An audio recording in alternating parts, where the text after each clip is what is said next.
آیت نمبر 31، پارہ نمبر 15، سورۃ الکہف۔ اعوذ باللہ من الشیطان الرجیم،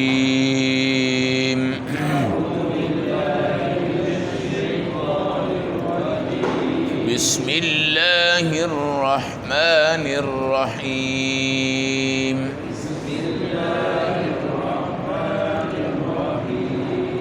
اولئک لهم جنات تجری من تحتها الانہار،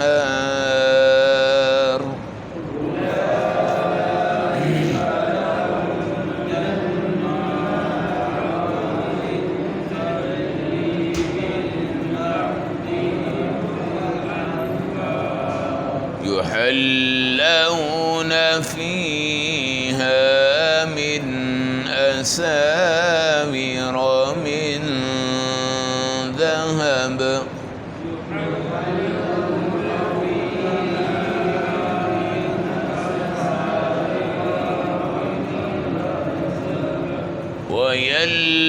ويلبسون ثيابا خضرا من سندس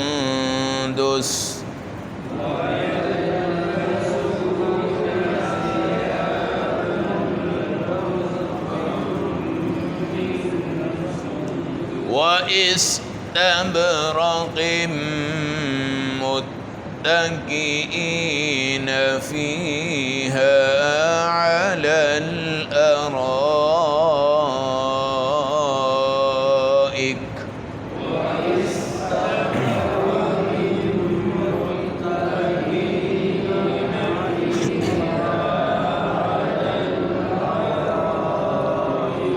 نعم الثواب وحسنت مرتفقا۔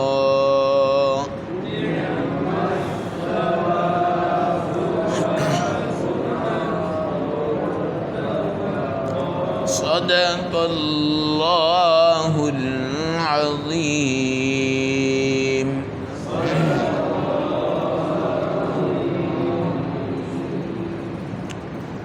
تلاوت کردہ آیت مبارکہ کا ترجمہ، اولئک لہم جنات، ایسے ہی خوش قسمت لوگ ہیں کہ ان کے لیے باغ ہوں گے اور جنت عدن میں ہوں گے، تجری من تحتہم الانہار، ان کے باغوں کے نیچوں سے نہریں چلتی رہیں گی، یحلون فیہا من اساور من ذہب، ان کو پہنائے جائیں گے سونے کے کنگن، وَيَلْبَسُونَ ثِيَابًا خُضْرًا، اور ان کو لباس دیا جائے گا سبز کلر کا، من سندس، جو سندس کے کپڑے سے بنا ہوگا، وَإِسْتَبْرَقُ، اور ریشم کے کپڑے سے بنے گا، مُتَّكِئِينَ فِيهَا عَلَى الْأَرَائِكِ، جنت کی مسہریوں پہ ٹیک لگائے ہوئے بیٹھے ہوں گے، نعم الثواب، بہت پیارا ان کا بدلہ ہے، وحسنت مرتفقہ، اور بہت پیاری جگہ ہے جنت۔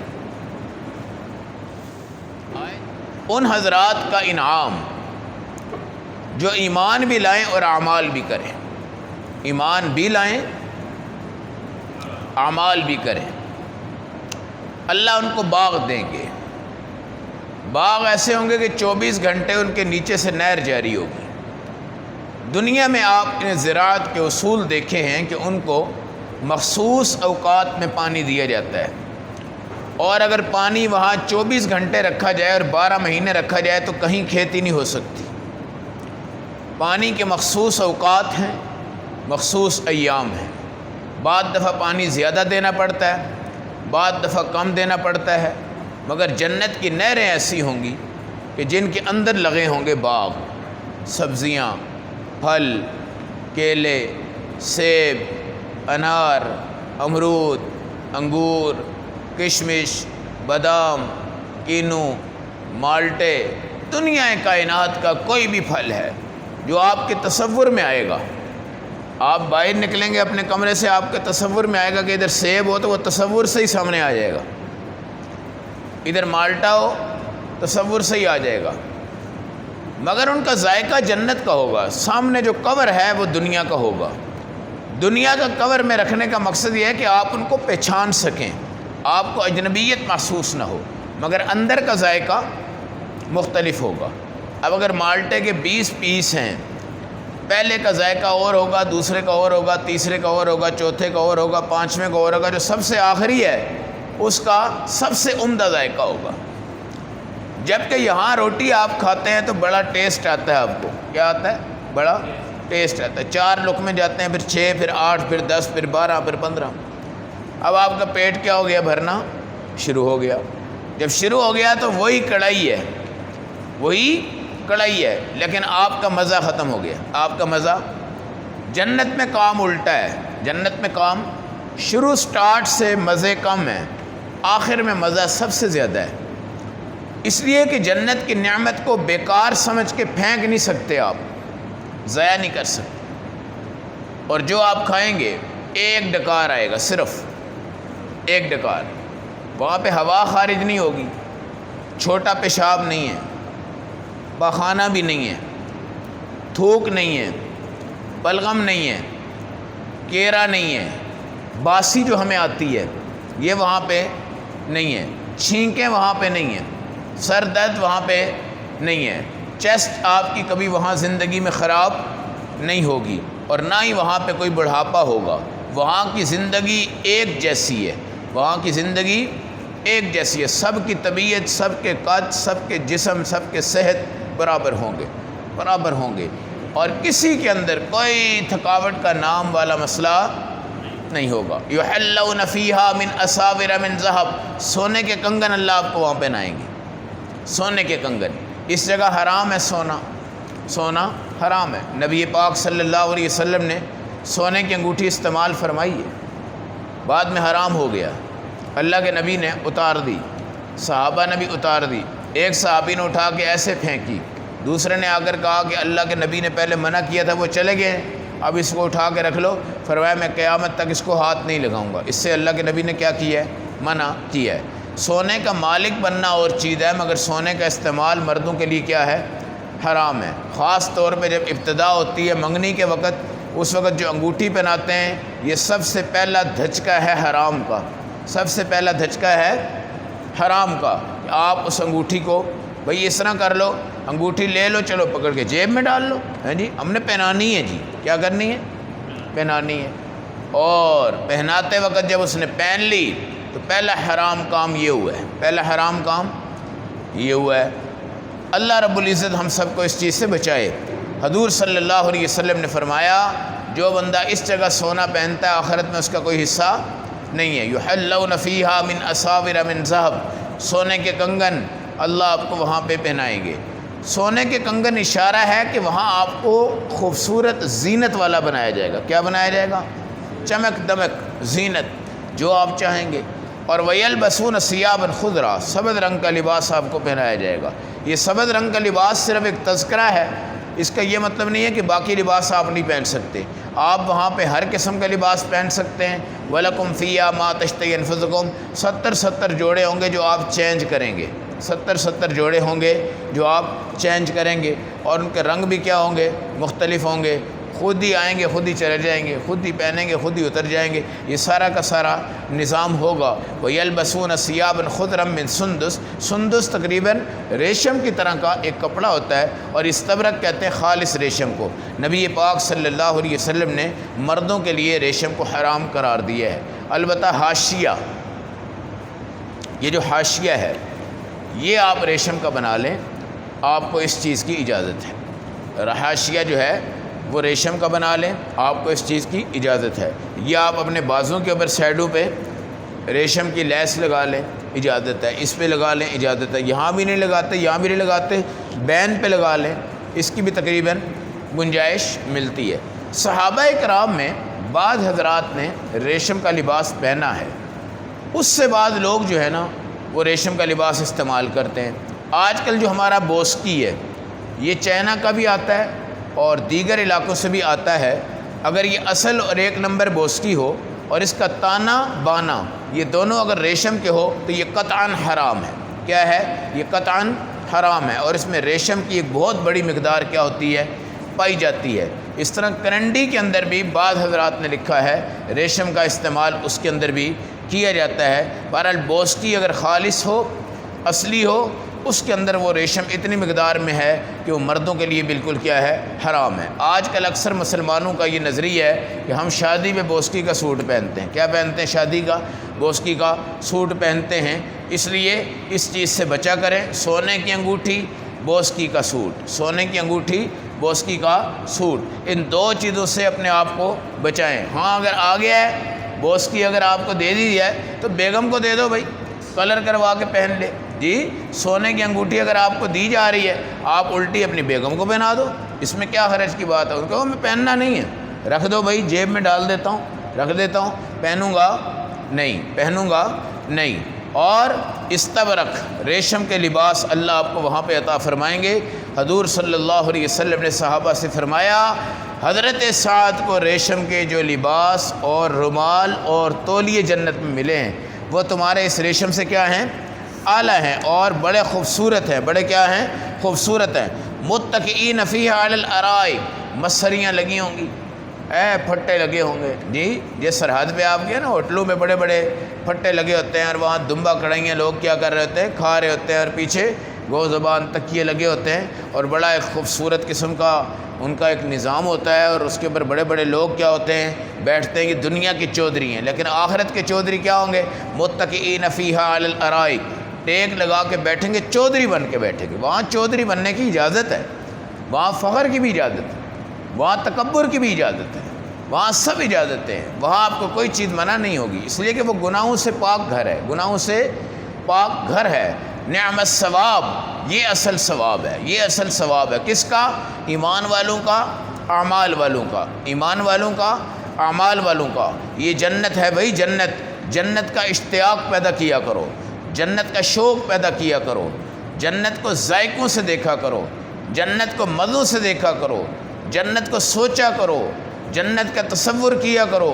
جنت کے شوق میں صحابہ بے ہوش ہو جاتے تھے، جنت کے شوق میں مسکرا اٹھتے تھے۔ فزت برب الکعبہ، جہاد کے میدان میں جب شہادتیں ہوئی ہیں، اس وقت صحابہ نے قسم اٹھا کے کہا، رب کعبہ کی قسم میں کامیاب ہو گیا۔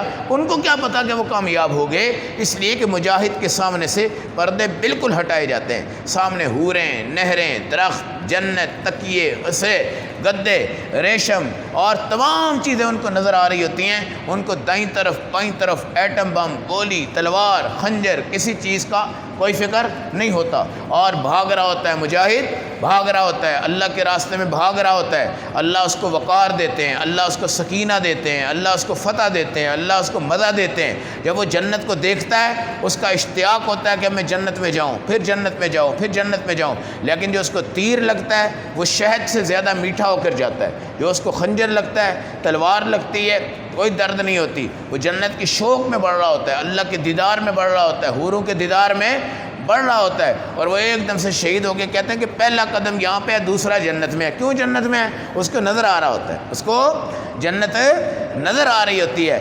اس لیے فرمایا کوئی پاگل دیوانہ ایسا نہیں ہے جو آخرت میں جا کر کہے جی میں نے دنیا میں جانا ہے، وہ پاگل ہی ہوگا، پاگل ہی ہوگا۔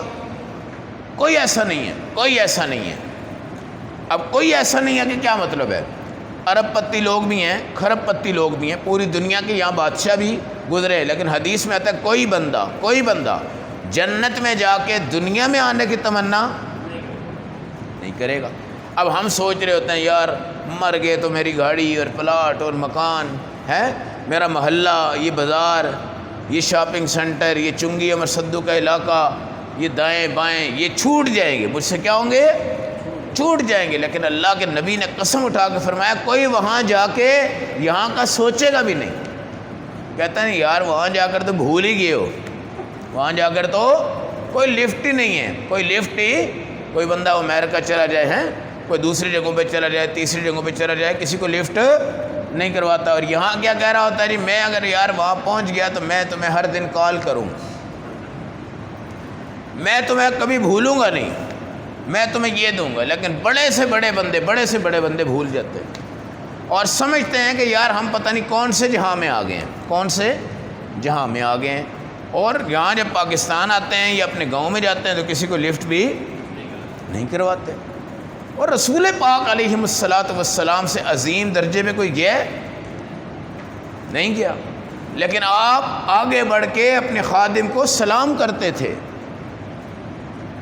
اور اپنے خادم کی خدمت کرتے تھے اور غریب کی دعوت کو قبول کرتے تھے اور زمین پہ بیٹھنے کو ترجیح دیتے اور تکیہ لگا کے کھانے سے دور رہتے، اور رسول کریم صلی اللہ علیہ وسلم متکبرین کی طرح نہیں ہوتے تھے. اب یہاں پہ جب اندر جاتا ہے تو کہتا ہے یار بھول گیا، بڑا بندہ بن گیا ہے، مزے میں آ گیا ہے، عیش کر رہا ہے. اس کو یہ نہیں پتا کہ بیرون ملک جو لوگ آتے ہیں نا وہ گن گن کے لقمے کھاتے ہیں، گن گن کے کھاتے ہیں، وہ کوئی عیاش پسند نہیں ہے. بڑی مشکل سے وہاں پہ محنت مزدوری کرتے ہیں، جو کچھ بھی کرتے ہیں، لیکن تکبر آ جاتا ہے. کیا آ جاتا ہے؟ تکبر آ جاتا ہے. اس لیے میرے بھائی جنت میں جا کے واپس دنیا میں کوئی نہیں آئے گا. ایک بندہ ہوگا جو کہے گا میں جاؤں پھر آؤں، جاؤں پھر آؤں، جاؤں پھر آؤں، جاؤں پھر آؤں. وہ کون ہے؟ جس نے جہاد کے میدان میں گولی کھائی، تیر کھایا، بم کھائے، تلوار کھائی ہے، یہ سب کچھ کھایا، سب کچھ کھایا. اس کو جو مزہ آیا نا یہ والا شہادت کا، یہ مزہ اس کو جنت سے بھی اعلیٰ لگتا ہے. یہ مزہ اس کو جنت سے بھی. تو شہادت کی موت سے ڈرا نہ کرو، مانگا کرو شہادت کی موت. ہیں ہم جمعہ میں اکثر جمعہ میں دعا کروا دیتے ہیں نا، اللہ سب کو شہادت دے. اب کئی بندے اس پہ اعتراض کرتے ہیں جناب آپ یہ سب کو شہید کروانے کے چکر میں ہیں، سب کو شہید کروانے کے چکر میں. میرے بھائی شہادت تو مفت کا آپ کے لیے مغفرت کا خزانہ ہے. شہادت تو مفت کا مغفرت کا خزانہ ہے، اور شہادت سے آپ سیدھے جنت میں جا رہے ہیں. اور رسول پاک صلی اللہ علیہ وسلم نے بھی بار بار شہادت کی تمنا کی ہے. اس لیے جنت کون سی چیز ہے؟ ما لا عین رأت، کسی آنکھ نے اس کو نہیں دیکھا. ایک آنکھ ہے جس نے دیکھا ہے، وہ رسول اللہ صلی اللہ علیہ وسلم. ولا اذن سمعت، کسی کان نے نہیں سنا.